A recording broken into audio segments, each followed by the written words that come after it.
Hello नमस्कार वनकम सत श्री अकाल। आप सभी का स्वागत है फिर से आपके अपने ही चैनल मैग्नेट ब्रेन्स में। मेरा नाम है सत्यम शर्मा और हम पढ़ रहे हैं क्लास 11th की फिजिक्स। चैप्टर का नाम मैं इसलिए नहीं ले रहा हूं क्योंकि हमको टॉपिक वाइज पढ़ना है इन चीज़ों को।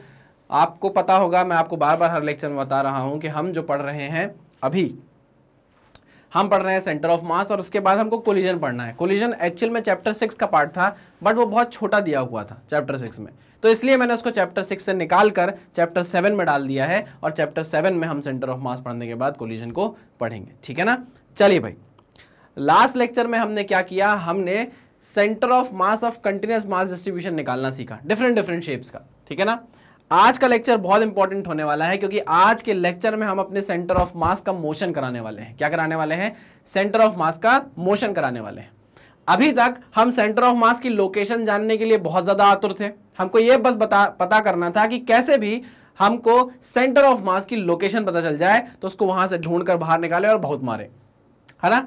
हमारा ये काम एकदम फुलफिल हो गया। हम सीख गए कि भाई कैसे सेंटर ऑफ मास की लोकेशन पता की जाए, उसके कुछ फॉर्मूलेज भी हमारे पास आ गए। अब वैसे ही हमने कुछ केसेस में देखा, आपको याद होगा हमने एक क्वेश्चन किया था। देखिए ऐसा क्वेश्चन किया था, शायद आपको याद होगा कि उसमें एक ऐसी मास थी, एक ऐसी और एक और ऐसी मास थी, है ना। ऐसी मास नहीं सर, ऐसा मास होता है। हाँ ऐसा मास था और एक ऐसा मास था। बिल्कुल सही बोल रहे हो आप लोग कुछ कभी गलत बोलते हो क्या, है ना। चलो, है ना। मान लीजिए ये हाँ 4 kg का मास था और मान लीजिए ये 10 kg का मास था। ठीक, ऐसा कुछ था। ठीक है ना। आपको अगर बोल दिया जाता था कि भैया सुनो इसका सेंटर ऑफ मास निकालो। क्या निकालो? सेंटर ऑफ मास निकालो इस सिस्टम का अगर इनके बीच की दूरी 2 मीटर है तो। ऐसा आपको बोल दिया गया। ये 4 kg का मास है, ये 10 kg का मास है, इनके बीच की दूरी 2 मीटर है, तो बताओ इस सिस्टम का सेंटर ऑफ मास कहां होगा। तो आपने पूछा कि कहां से बताना है, हमने बोला भैया इस मास से बताना है। आपने बोला इस मास से बताना है, मैंने हाँ इस मास से बताना है। तो आपने बोला भाई हमारे पास तो इसके लिए एक सिंपल सा फॉर्मूला है m2 इंटू डी। आप m1 से दूरी पूछ रहे हो तो m2 into D divided by m1 plus m2। याद हो अगर तो? हाँ सर बिल्कुल याद है। m2 की वैल्यू है सर 10, डी की वैल्यू है sir 2, m1 plus m2 sir 10 plus 4 is 14, तो सर ये हो गया 2। ठीक, 10/7 मीटर्स। ठीक है ना। यहां से कितनी दूरी पर होगा आपका सेंटर ऑफ मास? 10/7 मीटर पर। ठीक है ना। 10/7 मीटर पर।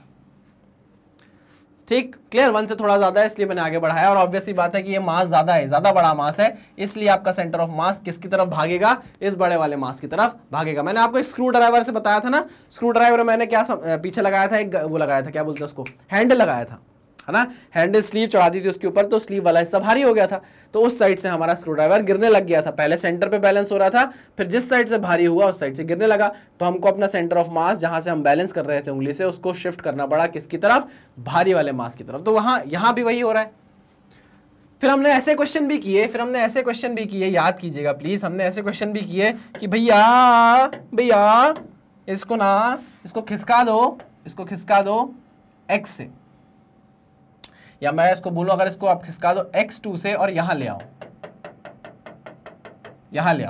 ठीक है ना। इस तरीके से लाओ कि सेंटर ऑफ मास इसी लोकेशन पर बना रहे। ऐसे क्वेश्चन भी हमने किए। सेंटर ऑफ मास क्या रहे भाई? इसी लोकेशन पर बना रहे। हमने ऐसे क्वेश्चन भी किए। फिर आपने क्या बोला कि अगर आप सेंटर ऑफ मास को यहीं बनाए रखना चाहते हो तो आपको इस वाले मास को आगे पीछे कुछ ना कुछ करना पड़ेगा। उसको हमने कैसे सॉल्व किया? उसको हमने इस तरीके से सॉल्व किया। देखो, याद करो फटाफट तो हम आगे बढ़े। फिर देखिए हमारे पास एक बहुत ही बेहतरीन फॉर्मूला था, क्या कि भैया RCOM। देखो ये R क्या बताता है? लोकेशन। ये जो मैंने XCOM और YCOM बताए हैं आपको, ये लोकेशन के X और Y कोऑर्डिनेट निकालने के लिए थे। सेंटर ऑफ मास की लोकेशन के लिए RCOM आपने लगाया, मैंने XCOM भी लिखा होगा, डरने वाली कोई बात नहीं है ना। M1 R1 दो मासेस हैं इसलिए M2 R2 divided by M1 R1, ये हमने किया। M1 प्लस M2 ये हमने किया।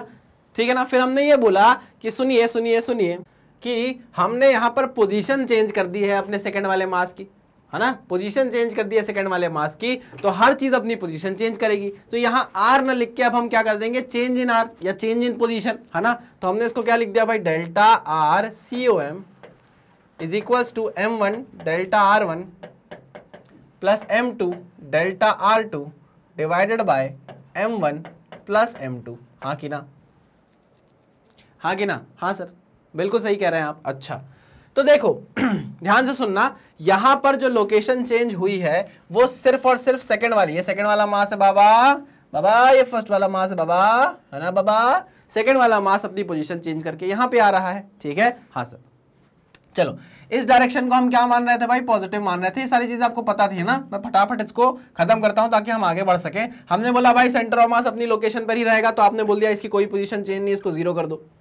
अच्छा, आपको चेंज इन पोजीशन निकालनी है पहले वाले मास की, क्या होगी, in order to maintain the same location of the centre of mass. तो आपने बोला लो भैया इसकी वैल्यू हमको निकालनी है, इसको हम बोल देते हैं, मान लीजिए x1 होगा, है ना। हमने इसको क्या मान लिया कि अपनी पोजीशन कितनी चेंज करेगा, x1 मान लिया हमने, आगे की तरफ करेगा, x1 आगे की तरफ करेगा, इसलिए हम इसको पॉजिटिव यहां रख दे रहे हैं, ठीक है ना। डेल्टा R2 की वैल्यू आपको कितनी दे दी गई है, पॉजिटिव की x2 दे दी गई है, ठीक है ना। अब ये 0 हो गया तो m1 प्लस m2 वहां जाके 0 हो जाएगा। तो आपके पास रिलेशन आता था m1 x1, या ऐसा देखा होगा आपने m1 dx1, है ना। कोई टेंशन वाली बात नहीं है, एक ही चीज है, चेंज इन पोजीशन लिख दो, चाहे आप सीधी वैल्यू लिख दो, plus m2 x2 is equal to 0। यहां से आप वैल्यू निकाल लिया करते थे। मैंने आपको सिंपल सा फॉर्मूला ये बता दिया था कि भाई सुनो, drcom is equal to m1 dr1 plus m2 dr2। यहां अगर आपको dx1 भी लिखा होगा तो टेंशन मत लेना, एक ही बात है भैया। चलिए m1 प्लस m2, है ना। कल के दिन अगर आपको ये बोल दे कि भाई इस मास को खिसकाने से ये सेंटर ऑफ मास 1 सेंटीमीटर आगे खिसक गया, अब सेंटीमीटर खिसकने लग गया है आपका, या मीटर खिसकने लग गया है आपका सेंटर ऑफ मास।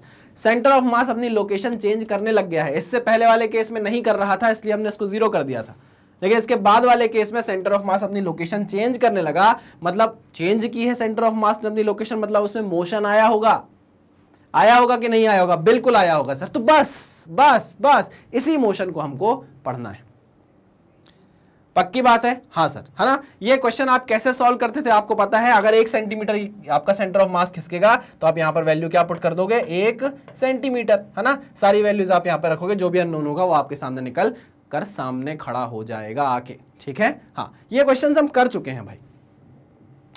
अब देखो जरा फॉर्मूले तक चलते हैं। हमने कौन कौन से फॉर्मूले पढ़ लिए थे, बड़ा आसान बना लिया है हमने अपनी स्टडीज को। देखो कैसे, पहले तो हमारे पास सेंटर ऑफ मास की लोकेशन का एक फॉर्मूला है जो कि है m1 r1 plus m2 r2 up to mn rn, है कि नहीं है, बिल्कुल है, divided by m1 plus m2 plus m3 up to mn, ठीक है ना। ये क्या है, ये location of centre of mass है। अब किसी लोकेशन पर पहुंचने के लिए आपको x में कितना ट्रैवल करना पड़ रहा है, y में कितना ट्रैवल करना पड़ रहा है, ये भी हम बता सकते हैं। तो इस लोकेशन की x कोऑर्डिनेट अगर आप निकालना चाहो, सेंटर ऑफ मास का x कोऑर्डिनेट अगर आप निकालना चाहो, तो उसका फॉर्मूला है m1 x1 plus m2 x2 plus up to mn xn, याद है, हाँ सर याद है, mn xn divided by m1 m2 up to mn, ठीक है। सिमिलरली हमारे पास YCM का भी फॉर्मूला है, मैं क्यों लिखवा रहा हूं अभी आपको समझ में आ जाएगा। m1 y1 plus m2 y2 plus dot dot dot dot mn yn divided by m1 plus m2 dot dot dot dot mn। ये हो गया RCOM, ये हो गया XCOM, ये हो गया YCOM। अब अगर आपसे मैं ये पूछूं, देखो सिंपल सा सवाल है मेरा आपसे कि अगर आपके पास लोकेशन है, अगर मैं आपको लोकेशन दे दूं या डिस्प्लेसमेंट दे दूं या डिस्टेंस दे दूं, क्या आप उसको डिफरेंशिएट करके, डिस्टेंस को डिफरेंशिएट करके स्पीड निकाल सकते हो, डिस्प्लेसमेंट को डिफरेंशिएट करके वेलोसिटी निकाल सकते हो बहुत आसानी से? अरे हाँ कि ना, बिल्कुल। एक रात में पढ़ के एग्जाम निकाल सकते हो? अरे सर वो तो निकाल ही सकते हैं, वो तो सर करते ही आए, हम सब कर सकते हैं सर। तो बस हम यही पूछ रहे हैं आपसे कि अगर आपको RCOM दे दिया गया है तो क्या आप इससे VCOM निकाल सकते हो? बिल्कुल सर, बिल्कुल निकाल सकते हैं। कैसे निकाल सकते हो सर? हम डिफरेंशिएट कर देंगे ना, हम डिफरेंशिएट कर देंगे सर इसको विद रिस्पेक्ट टू टाइम। अच्छा, तो आपको वेलोसिटी मिल जाएगी क्या? और नहीं तो क्या सर, यही तो अभी तक हम सीखते आए हैं। हाँ, मैंने कहा ये तो बिल्कुल सही बात कही आपने कि यहां से आपको क्या मिल जाएगा, VCOM मिल जाएगा, ठीक है। तो लो भाई, VCOM का फॉर्मूला क्या होगा? VCOM का फॉर्मूला क्या होगा? देखो dr1/dt dr2/dt ऐसे करते हैं आप, क्या करोगे, डिफरेंशिएट करोगे तो सारी वैल्यूज आपके सामने लग जाएगी। m1 v1 plus m2 v2 dot dot dot dot mn vn divided by m1 plus m2 up to mn plus भी लगा देता हूं अप टू mn, कुछ गलत कहा? नहीं सर, कुछ भी गलत नहीं कहा। ये किसका फॉर्मूला आ गया? ये VCOM का, सेंटर ऑफ मास की वेलोसिटी का फॉर्मूला आपके पास आने लग गया। भैया सेंटर ऑफ मास के पास जब वेलोसिटी आई, कैसे आई? क्योंकि उसने अपना लोकेशन को चेंज किया, और हम बोल सकते हैं कि अब सेंटर ऑफ मास किस पर आ गया है? मोशन में आ गया है। तो भैया अगर वेलोसिटी है तो वेलोसिटी भी तो घट बढ़ सकती है टाइम के साथ, है ना? तो हम जानते हैं कि अगर हम डिफरेंशिएट कर दें velocity of centre of mass with respect to time, तो हमको acceleration of centre of mass मिल जाएगा। अरे मैंने कहा ये तो तुम लोग अब बहुत तेज चल रहे हो यार, हैं? बहुत बहुत हेवी ड्राइवर हो रहे हो तुम लोग तो अब। तो आपने बोला सर जैसे ये फॉर्मूला आया है वैसे ACOM का भी तो फॉर्मूला आ जाएगा sir, M1 A1 plus M2 A2 up to MN AN divided by, sir सीधी लाइन खींचा करो, divided by M1 plus M2 plus dot dot dot dot dot dot MN। लो भाई सारी प्रॉब्लम खत्म। लोकेशन बोलोगे लोकेशन बताएंगे, लोकेशन के कोऑर्डिनेट्स पूछोगे कोऑर्डिनेशन बताएंगे, कोऑर्डिनेट्स बताएंगे। अगर आप बोलोगे कि उसके पास कितनी वेलोसिटी है सेंटर ऑफ मास की, तो ये लो वो भी बता देंगे। एक्सेलरेशन पूछोगे तो एक्सेलरेशन भी हम आपको बता देंगे। सिंपल सिंपल सिंपल, बहुत सिंपल। हाँ सर बहुत सिंपल। अभी जो हम मास रख रहे थे, एक दो मास एक सिस्टम बना रहे थे, उसमें एक मास चल रहा था आगे की तरफ, तो हमारा जो सेंटर ऑफ मास था वो x सेंटीमीटर, या मैं बोल रहा था 1 सेंटीमीटर खिसक जा रहा था। तो कुछ ना कुछ वेलोसिटी से खिसक रहा होगा। अब हमसे पूछा जाएगा कि भाई बताओ उसकी वेलोसिटी कितनी थी, बताओ उसका एक्सेलरेशन कितना था। क्लियर है? पक्का 100%। इन सारे कंसेप्ट के पीछे देखो कुछ इंपॉर्टेंट बातें भी, वो इंपॉर्टेंट बातें हमको डिस्कस कर लेनी है। एक बार आप वो चीज समझ गए, वो कंसेप्ट आप समझ गए, आपको फिर कोई भी नहीं हिला सकता। आप अंगद का पैर बन जाओगे एकदम। क्या बन जाओगे? अंगद का पैर बन जाओगे। अंगद का पैर कोई हिला नहीं पाया था, याद है कि नहीं? हाँ सर बिल्कुल। सर आप तो अंगद का पैर बना दो हमारा, हम तो चाहते ही हैं कि हमारा कोई हाथ ना पकड़ पाए। सर अंगद के तो पैर पकड़े थे ना, हाथ क्यों नहीं पकड़ेगा? अरे यार तुम लोग ना यार बहुत मस्ती करते हो मेरे साथ। चलो भाई इतनी बात आपको समझ में आई। ये दो फॉर्मूले आपकी आंखों के सामने और आ चुके हैं, इसको आप नोट डाउन कर लीजिए। इसको आप गजनी जैसे छाती पर लिख लीजिए, माथे पर लिख लीजिए, हाथ पर लिख लीजिए, जहां लिखना है वहां लिख लीजिए, लेकिन ये फॉर्मूले याद हो जाने चाहिए। कसम से झूठ नहीं बोल रहा हूं, मेरी कसम है तुम लोगों की गर्लफ्रेंड्स और बॉयफ्रेंड्स की कसम, अगर तुम लोग ने फॉर्मूले याद नहीं किए तो बता दे रहा हूं मैं, है ना? अब तो सर याद करना ही पड़ेगा सर, अब तो आपने नाम ले लिया पिंकी का, रश्मि का, सर अब तो लेना ही पड़ेगा सर। आ जाओ चलिए कंसेप्ट की बात करते हैं। देखिए यहां पर ना कुछ काम की बात मैं आपसे करना चाहता हूं। क्या काम की बात करना चाहता हूं? सुनिएगा। एक एग्जाम्पल देखता हूं मैं। एग्जाम्पल है क्या हमारे पास? अभी नहीं है, चलिए हमने अभी तक वो लगाया नहीं है, आगे आपको मिलेगा, हम वहां उस चीज को डिस्कस कर लेंगे। देखिए मेरी बात ध्यान से सुनिए। हम अभी तक एक मास ले रहे थे, है ना? उसके बाद एक और दूसरा मास ले रहे थे। इसको हम क्या बना ले रहे थे? अपना एक सिस्टम बना ले रहे थे। याद है आपको? हाँ सर, इसको हम एक सिस्टम बना ले रहे थे। ठीक है, अच्छा अब क्या हो गया? हमारे पास एक बड़ा m मास है। देखो एक बड़ा m मास है। आप ये जानते हैं कि ये बड़ा m मास छोटे छोटे मासेस से मिलकर बना होगा। इनके अंदर छोटे छोटे मासेस होंगे ना, जो डिस्ट्रीब्यूटेड होंगे, इधर इधर इधर इधर मास होंगे, छोटे छोटे, बहुत सारे छोटे छोटे मासेस से मिलकर बना होगा। हाँ सर ठीक है। तो सर तो मैं आपसे ये बोलना चाह रहा हूं कि आपने जो ये फॉर्मूले लिखे ना, आपने जो ये फॉर्मूले लिखे, कौन से सर? VCOM वाले। इसमें देखिए एक m मास है, M1 मास है, इसमें से कोई एक मास होगा जो M1 होगा, है ना? जिसके पास V1 वेलोसिटी होगी, जिसके पास V1 वेलोसिटी होगी। मान लिया आपने, मान लो अभी सिर्फ मानते हुए चलो, प्लस M2 V2। ये कोई होगा मास जिसके पास V2 वेलोसिटी होगी, है ना? कहीं भी हो सकती है, इस डायरेक्शन में मैंने बनाई है, हो कहीं भी सकती है, मुझे भी नहीं पता है कहाँ है डायरेक्शन, मैं तो सिर्फ समझाने की कोशिश कर रहा हूं आपको। क्या? जरा देखिएगा, upon M1 plus M2 plus dot dot dot dot MN। Similarly ACOM is equals to M1 acceleration of 1 plus M2 acceleration of second particle plus dot dot dot dot dot MN AN divided by divided by M1 plus M2 plus MN। ठीक है ना? ये देखिए ये क्या है? ये सब छोटे छोटे पार्टिकल्स है जिनके पास खुद की वेलोसिटी और खुद का कुछ एक्सेलरेशन हो सकता है, बिल्कुल हो सकता है। लेकिन सर इतने सारे पार्टिकल के पास जो अलग अलग वेलोसिटी, अलग अलग एक्सेलरेशन है, तो सर इससे तो बहुत कंफ्यूजिंग हो जाएंगी चीजें। हमको कैसे पता चलेगा कि ये जो पूरी बॉडी है इसके पास कितनी वेलोसिटी है, कितने मास है? बिल्कुल सही कह रहे हो आप। नहीं, ये बात समझ में आपसे क्या बोलना चाह रहा हूं। देखो क्वेश्चन समझना मेरा, क्वेश्चन समझना मेरा। मान लीजिए आपके पास एक ऐसा क्या है, एक ऐसा चक्का है, टायर है, ऐसे मान लो ऐसी कोई डिस्क है, ठीक। अब इस डिस्क में एक आप ओमेगा देख रहे हो, मैं बोलूं रोटेशन है, इसके पास क्या है, ऐसे रोलिंग मोशन में है, ऐसे रोल होते हुए आगे भी बढ़ रही है। क्या कर रही है, रोल भी हो रही है और आगे भी बढ़ रही है। अब आप देखो आगे बढ़ रही है, मान लो इस पर कोई फोर्स भी लग रहा है, फोर्स लग रहा है मान लीजिए, ठीक है ना। मुझे ये बताइए कि यहाँ पे अगर आप कोई पार्टिकल देखते हो, यहाँ पर अगर आप कोई मास देखते हो, मास का छोटा सा पार्टिकल देखते हो यहाँ पर, तो आप बोलोगे कि भाई इसकी वेलोसिटी मुझे इस डायरेक्शन में दिख रही है ना। बट अगर आप एक पार्टिकल यहाँ देखो तो आप बोलोगे यार इसकी वेलोसिटी तो मुझे इस डायरेक्शन में दिख रही है। मतलब यहाँ वेलोसिटी अलग, यहाँ वेलोसिटी अलग। वेलोसिटी क्या होता है, वेक्टर क्वांटिटी है जो मैग्नीट्यूड और डायरेक्शन पे डिपेंड करती है ना। यहाँ डायरेक्शन अलग, यहाँ डायरेक्शन अलग। सिमिलरली यहाँ भी वेलोसिटी की डायरेक्शन अलग, यहाँ भी वेलोसिटी की डायरेक्शन अलग, प्लस यहाँ वेलोसिटी का मैग्नीट्यूड अलग, क्योंकि आप जानते हो velocity is equals to R omega. तो this is your R, capital R, and this is your small R. तो यहाँ भी वेलोसिटी का मैग्नीट्यूड अलग। सिमिलरली अगर एक्सेलरेशन पूछा जाए तो इस पॉइंट पर एक्सेलरेशन भी अलग, यहाँ एक्सेलरेशन अलग, यहाँ एक्सेलरेशन अलग है कि नहीं है। तो देखो आप हर पार्टिकल पर अगर जाओगे, ये जो पूरी डिस्क है इसका मास है कैपिटल एम। अब जब इस पे फोर्स लगा इस डिस्क पे, तो भाई ये डिस्क पूरी की पूरी आगे जाएगी ना, कि भैया किस जिसका एक्सेलरेशन ज्यादा होगा वो वाला पार्टिकल पहले इस डिस्क के निकल के आगे भाग जाएगा, ऐसा तो नहीं होगा ना भैया। ये डिस्क पूरी सॉलिड है। मान लीजिए अगर इस पार्टिकल का एक्सेलरेशन या वेलोसिटी ज्यादा है, इस पीछे वाले पार्टिकल की वेलोसिटी कम है, तो ऐसा नहीं होगा कि इसके अंदर का पार्टिकल निकलकर बाहर भाग जाएगा। ना ना ना ना ना, पूरी बॉडी एक साथ आगे की तरफ जा रही है। देखो आप, तो अगर ये बॉडी पूरी की पूरी आगे की तरफ जा रही होगी तो आप ये मानो ना कि इस बॉडी पर कुछ ना कुछ एक एवरेज एक्सेलरेशन होगा, या कोई एक ऐसा पॉइंट होगा जहां पर हम एक्सेलरेशन एक्ट करता हुआ मान रहे होंगे एवरेज। हाँ, तो हम यहां पर याद करो जो हम एफ फोर्स बोलते हैं, देखो ये जो हमने एफ फोर्स बोला है ये is equals to mass into acceleration होता है, और ये जो एक्सेलरेशन होता है ये होता है सेंटर ऑफ मास का।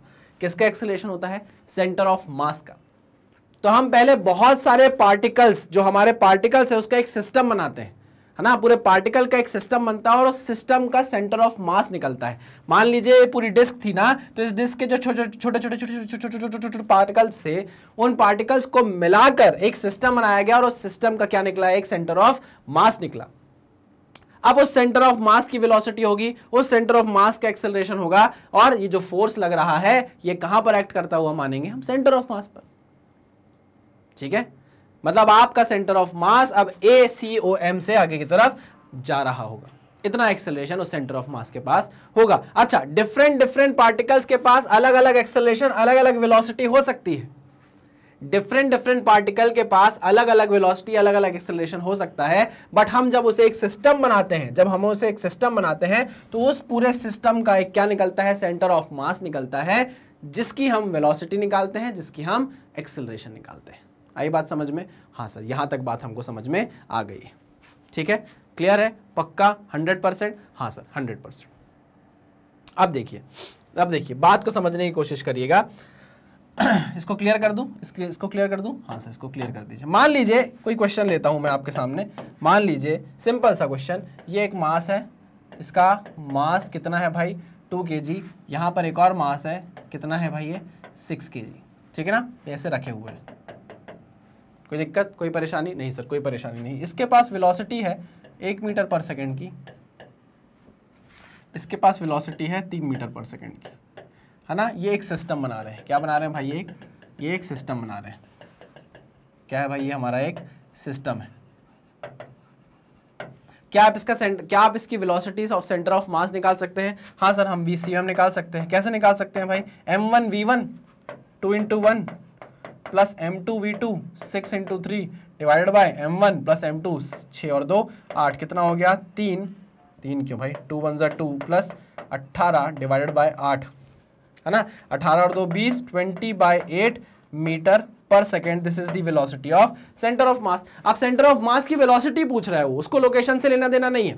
अगर वो पूछता लोकेशन बताओ तो वो बोलता लो भाई इसके बीच की डिस्टेंस ले लो, 1 मीटर की डिस्टेंस है, आप फटाफट क्या कर देते, यहां पर लोकेशन ऑफ सेंटर ऑफ मास बता देते, है ना। लेकिन उससे अभी कोई मतलब नहीं है, उससे सिर्फ इतना मतलब है कि अगर सेंटर ऑफ मास है जो कि होगा इस सिस्टम का, बताओ उसके पास कितनी वेलोसिटी होने वाली है। तो आपने इसको कैलकुलेट कर दिया, ठीक है, पक्का 100%। अच्छा मुझे ये बताओ, अभी जब मैंने सिस्टम आपको बना के दिया, क्या इस पर बाहर से कोई फोर्स लग रहा है?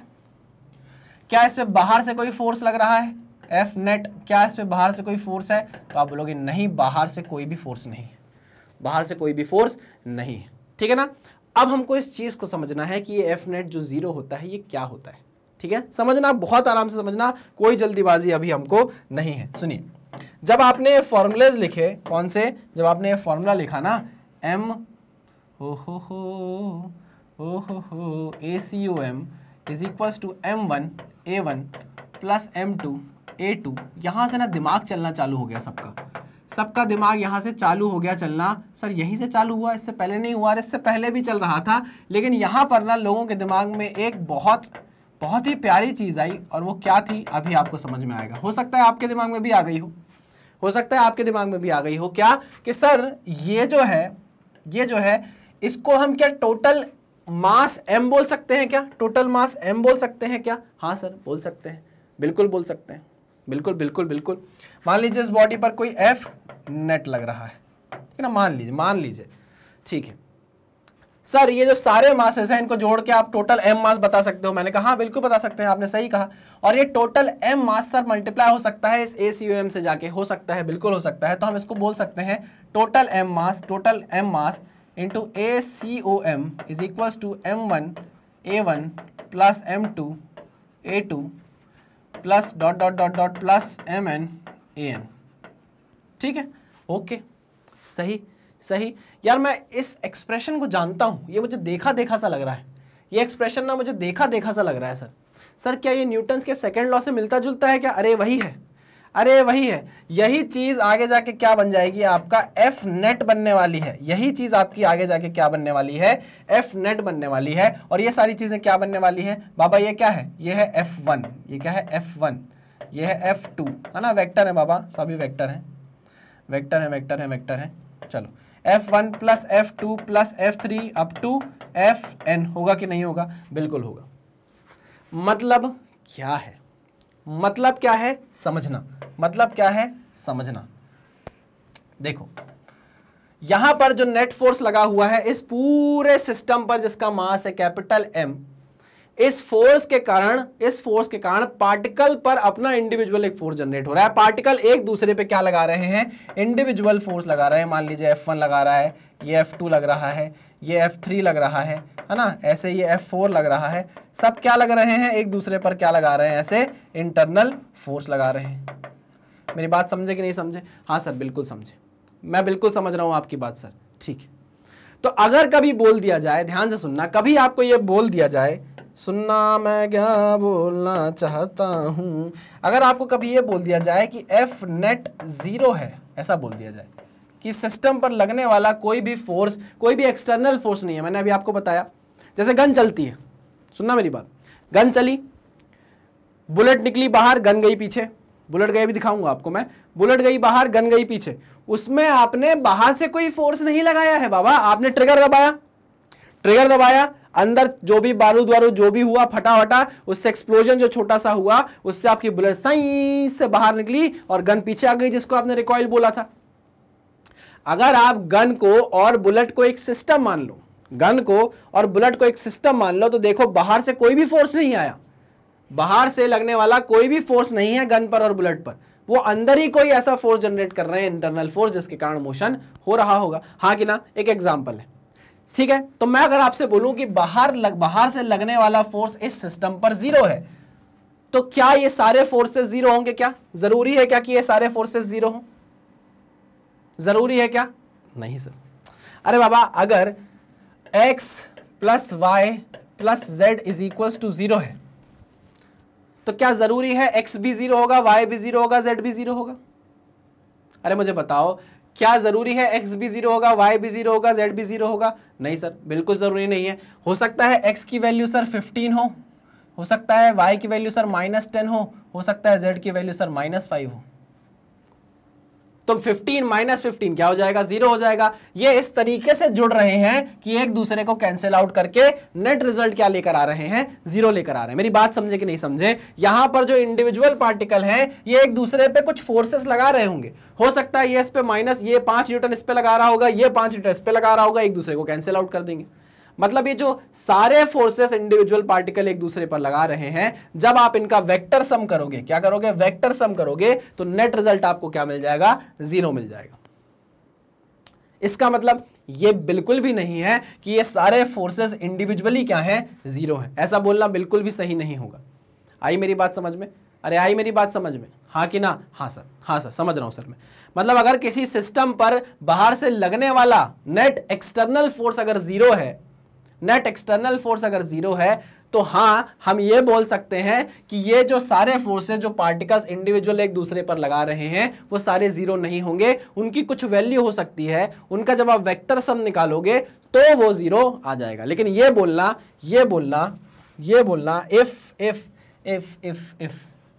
if f net is 0, it doesn't mean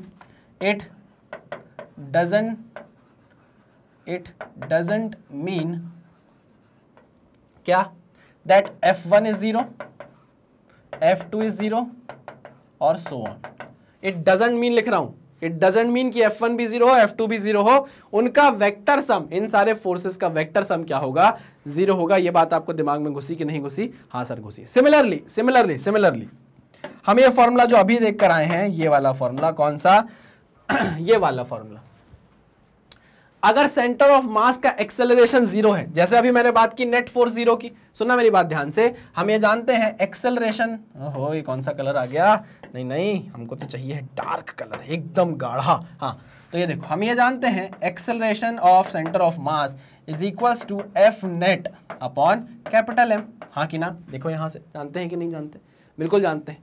तो अगर आपका एफ नेट 0 हुआ है, अगर आपका नेट फोर्स 0 हुआ है, सिस्टम पर लगने वाला नेट फोर्स 0 हुआ है, तो ये बात पक्की है। देखो मास तो 0 होगा नहीं, मास तो 0 होगा नहीं, क्या एक्सेलरेशन, क्या 0 हुआ होगा, एक्सेलरेशन 0 हुआ होगा। किसका? सेंटर ऑफ मास का। अरे बाबा किसी सिस्टम पे लगने वाला net force, net external force 0 हो गया है ना, net external force is equal to mass into acceleration. Mass तो 0 नहीं हो सकता, क्या 0 हुआ होगा, acceleration of centre of mass 0 हुआ होगा।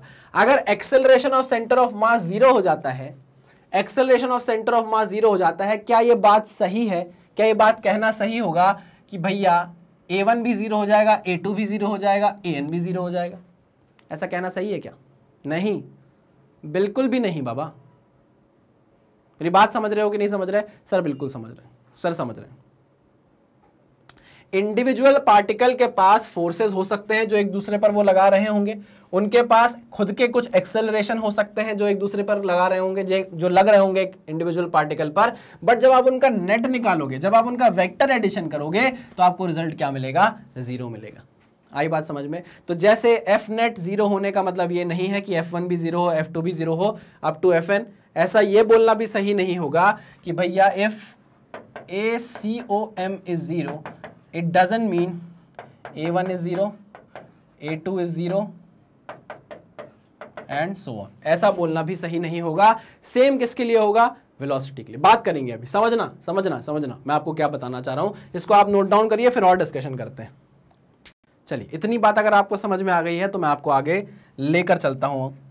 चलो ले चले तुम्हें तारों के शहर में, धरती पे ये दुनिया हमें प्यार न करने देगी। हाँ बिल्कुल सही है ना, एकदम मतलब सब समझ में आ गया। क्यों? हाँ मैं ये बोल रहा था कि अगर एफ नेट 0 हो गया, अगर एफ नेट 0 हो गया तो तुरंत दिमाग चलना चाहिए कि सेंटर ऑफ मास का एक्सेलरेशन 0 हुआ होगा। एफ नेट 0 होने का मतलब ये कतई भी नहीं है कि f1 0 होगा, कतई भी नहीं है f2 0 होगा, कतई भी नहीं बोल रहा मैं, है ना। ऐसे ही बोल रहा हूं कि fn भी 0 नहीं होगा। हाँ इनका वेक्टर सम 0 है तभी f नेट 0 है, ये बात आप समझ जाना, बिल्कुल सही। एफ नेट अगर 0 तो सेंटर ऑफ मास का एक्सेलरेशन 0। यहां भी एक बात मैं आपको साफ साफ बता दूं कि भाई इंडिविजुअल पार्टिकल का एक्सेलरेशन 0 हो इसकी गारंटी नहीं है, ये जरूरी नहीं है, है ना, चलो तेरी आंखों का दरिया का उतरना भी ज़रूरी था, मोहब्बत भी ज़रूरी थी, बिछड़ना भी ज़रूरी था। ये ज़रूरी नहीं है, लेकिन ये ज़रूरी बिल्कुल भी नहीं है। अच्छा, तो क्या ज़रूरी है भैया? अगर सेंटर ऑफ मास का एक्सेलरेशन 0 है तो इसका क्या मतलब हुआ? सर इसका ये मतलब हुआ, हम तो ये जानते हैं सर, सिंपल सी बात, अगर आपको बताएं न्यूटन के सेकंड लॉ से, कि अगर एक्सेलरेशन 0 होता है ना सर, तो वेलोसिटी या तो 0 होती है, वेलोसिटी या तो 0 होती है, या तो वेलोसिटी कांस्टेंट होती है ना? हाँ सर।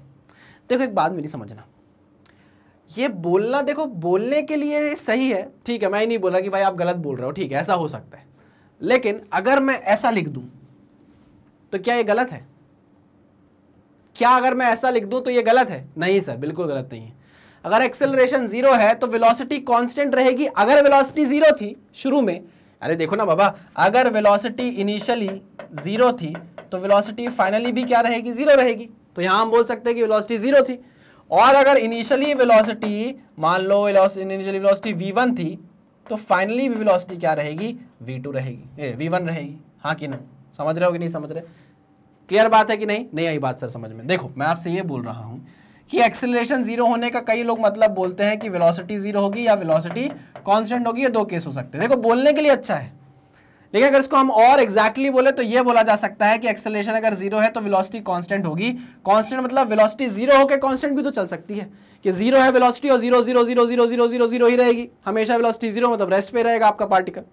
या आपका पार्टिकल अगर मोशन में है, पार्टिकल नहीं, सिस्टम की बात हो रही है, सिस्टम की बात होगी, देखना अभी तो मैं आपको किसी पार्टिकल के लिए समझा रहा हूं कि अगर कोई पार्टिकल पर एक्सेलरेशन 0 है तो उसकी वेलोसिटी अगर शुरू में 0 थी तो वो 0 0 0 0 रहेगी, वहीं रेस्ट पर बैठा रहेगा। बट अगर आपका पार्टिकल कोई मोशन में था, ऑलरेडी मोशन में था, और उसका एक्सेलरेशन 0 हो गया, तो फिर जिस वेलोसिटी से वो चल रहा था वो उतनी ही वेलोसिटी से चलता जाएगा, उसकी वेलोसिटी चेंज नहीं होगी। तो मतलब वेलोसिटी कांस्टेंट रहती है, ये बात बोलना ज्यादा सही रहेगा, ना कि ये बोलना कि वेलोसिटी 0 रहेगी। ये आप हटा दो, सिर्फ ये बोलो तो एकदम एग्जैक्ट आदमी समझ जाएगा कि आपको बहुत अच्छे से चीजों के बारे में पता है। ठीक है। तो अगर सेंटर ऑफ मास का एक्सेलरेशन 0 है तो हम ये बोल सकते हैं कि भाई सेंटर ऑफ मास की वेलोसिटी के बारे में तुम्हारा क्या ख्याल है? तो तुम बोलोगे कि सेंटर ऑफ मास की वेलोसिटी सर कांस्टेंट रहेगी। सर क्या रहेगी? कांस्टेंट रहेगी।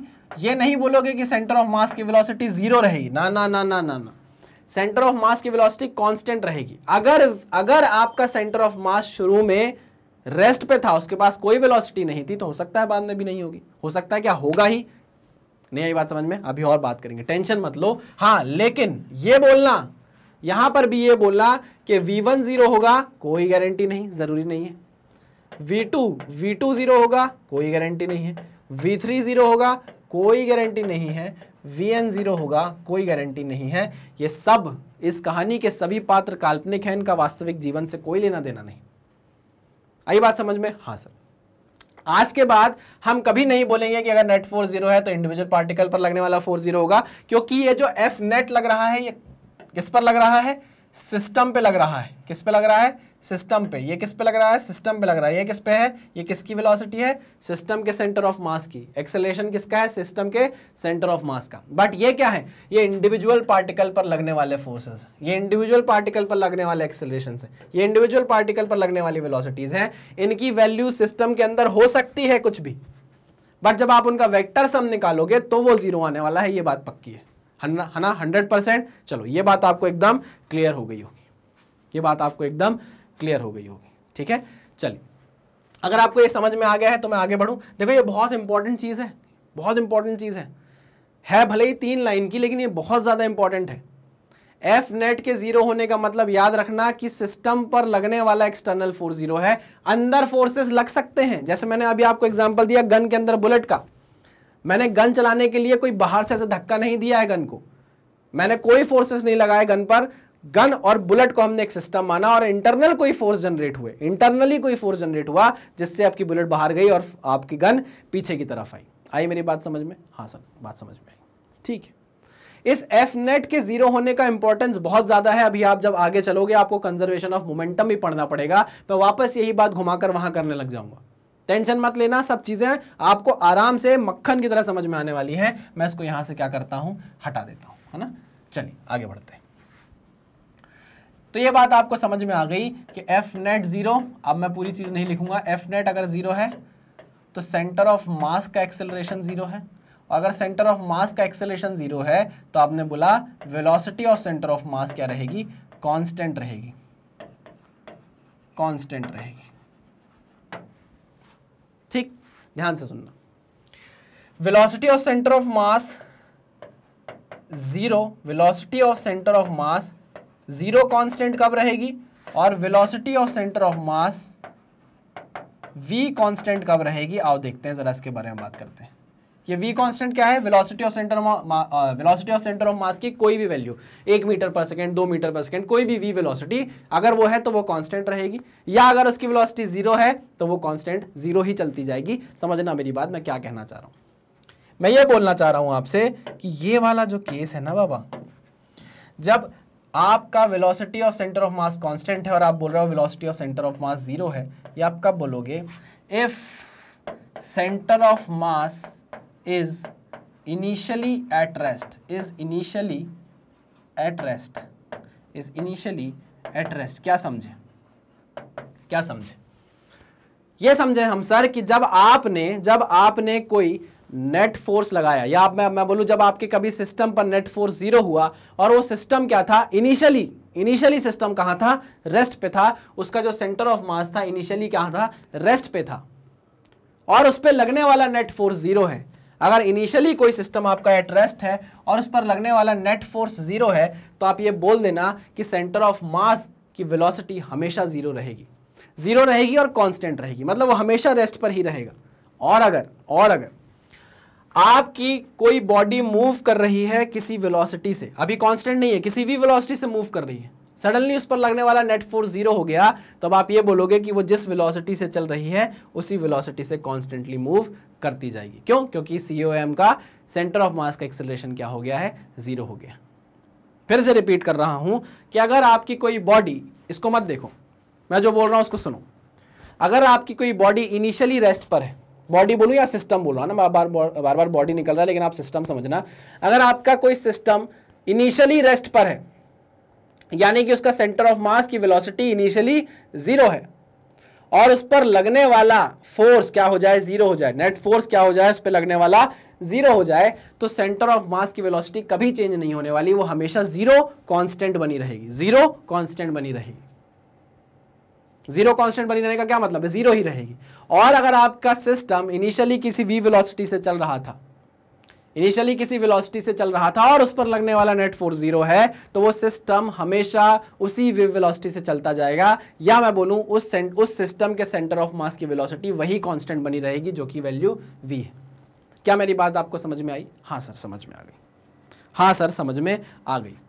कब जीरो होगी सेंटर ऑफ मास की वेलोसिटी, कब जीरो होगी, जब वो शुरू में भी जीरो रहे, जब वो इनिशियली भी जीरो रहे। ये बात समझ में आ गई? हाँ सर डन है, एकदम डन एंड डस्टेड चीज है सर। ठीक है, ओके, वेरी गुड। आओ आगे बढ़ते हैं।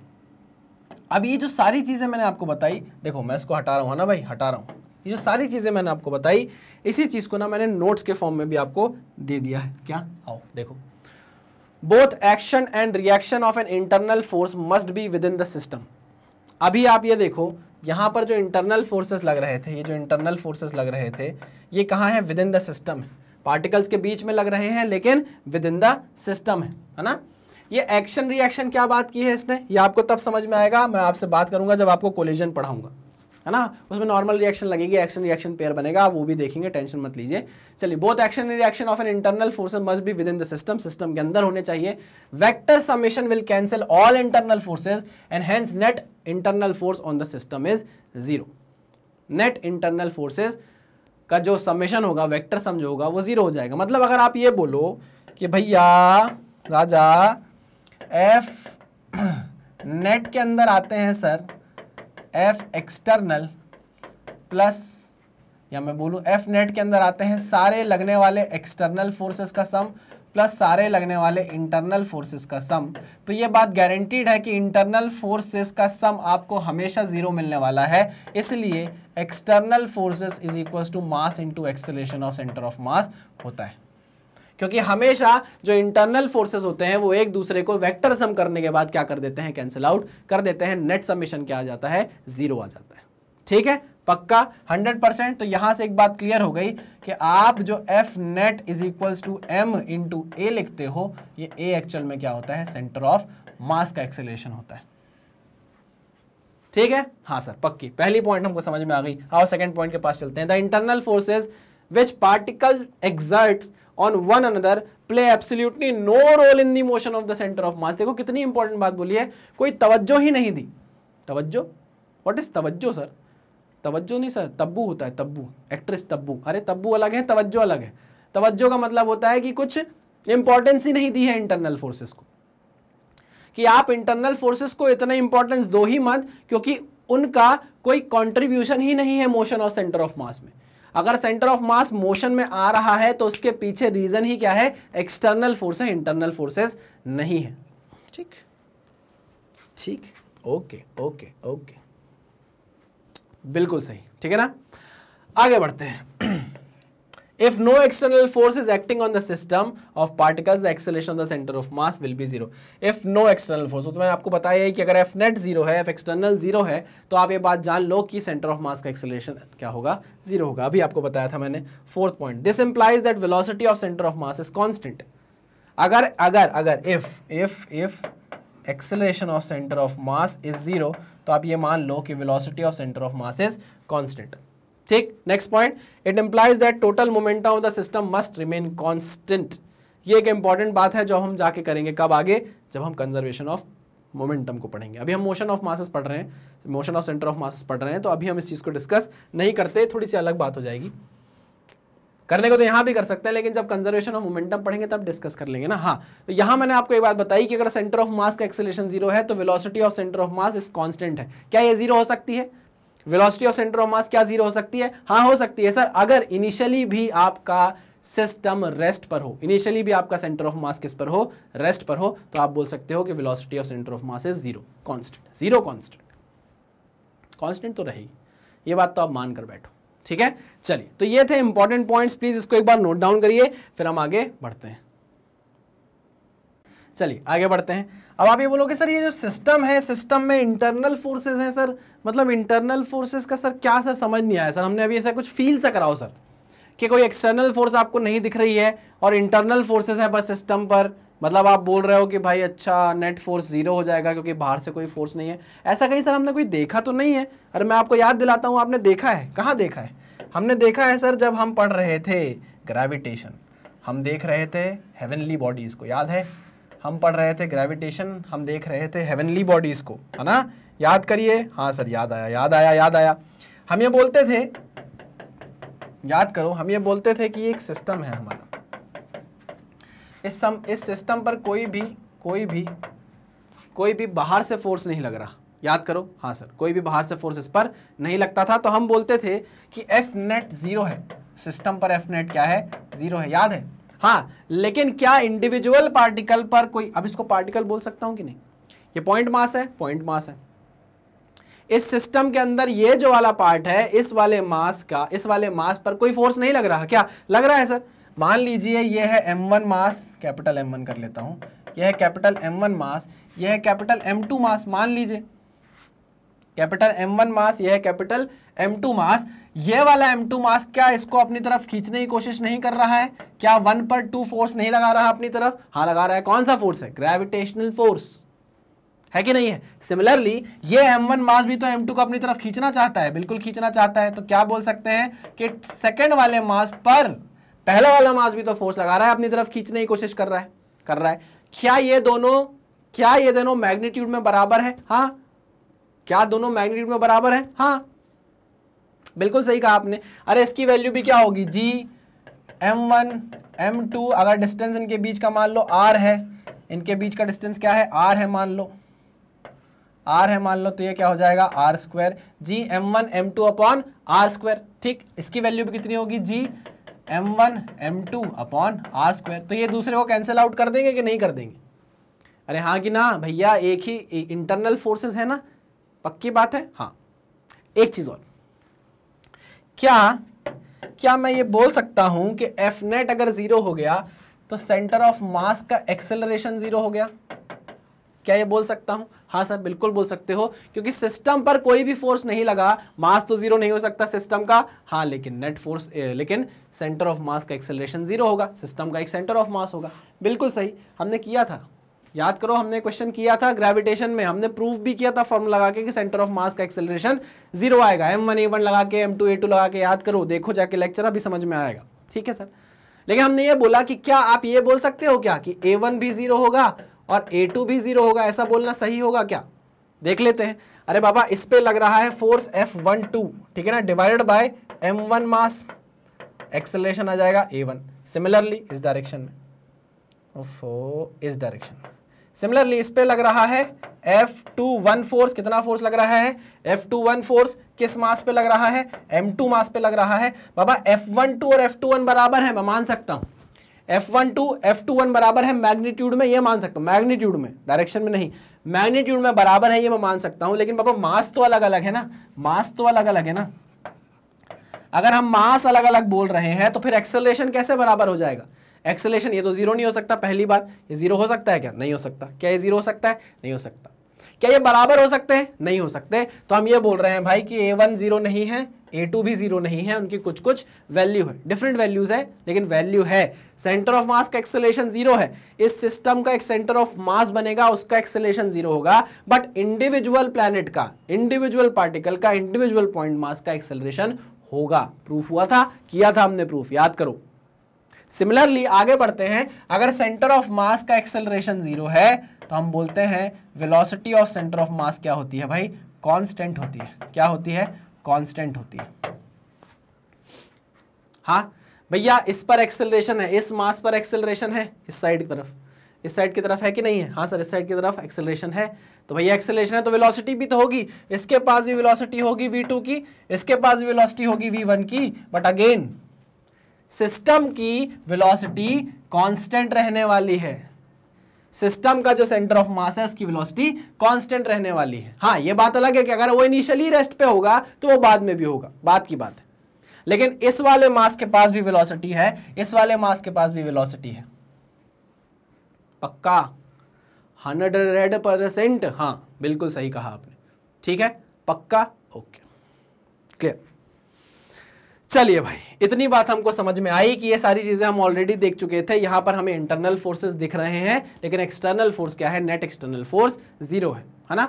अब देखो इसी पर बेस्ड बहुत सारे क्वेश्चंस हमको करने हैं, है ना। हमें अपने कंसेप्ट को स्ट्रॉन्ग करना है और आगे कुछ क्वेश्चंस ऐसे भी होंगे जो हो सकता है इस टॉपिक के ना हो, लेकिन वो क्वेश्चन जरूरी होंगे, इसलिए मैं आपको करवाऊंगा। तो चलिए इसको नोट डाउन करिए, ये मैंने आपको सिर्फ समझाने के लिए बताया है, बाकी हम आगे बढ़ते हैं।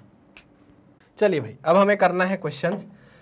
तो क्वेश्चंस हम करेंगे भाई नेक्स्ट लेक्चर में, क्योंकि लेक्चर काफ़ी लंबा हो जाता है, फिर है ना हम क्वेश्चन करते जाएंगे और फिर हमारा लेक्चर खत्म होगा नहीं। तो इस लेक्चर में हमने कंसेप्ट समझे हैं, उसको अप्लाई कैसे करना है। कुछ क्वेश्चन ऐसे भी आएंगे जो सेंटर ऑफ मास के होंगे, प्योर सेंटर ऑफ मास के होंगे, मोशन के ना नहीं होंगे, लेकिन भाई हमारा काम है दिमाग लगाना और क्वेश्चन को सॉल्व करना। तो सारे क्वेश्चन कहाँ करेंगे? हम नेक्स्ट लेक्चर में करेंगे। तब तक आप मेरे साथ बने रहिए, सावधान रहिए, सतर्क रहिए, पढ़ते रहिए। Thank you very much.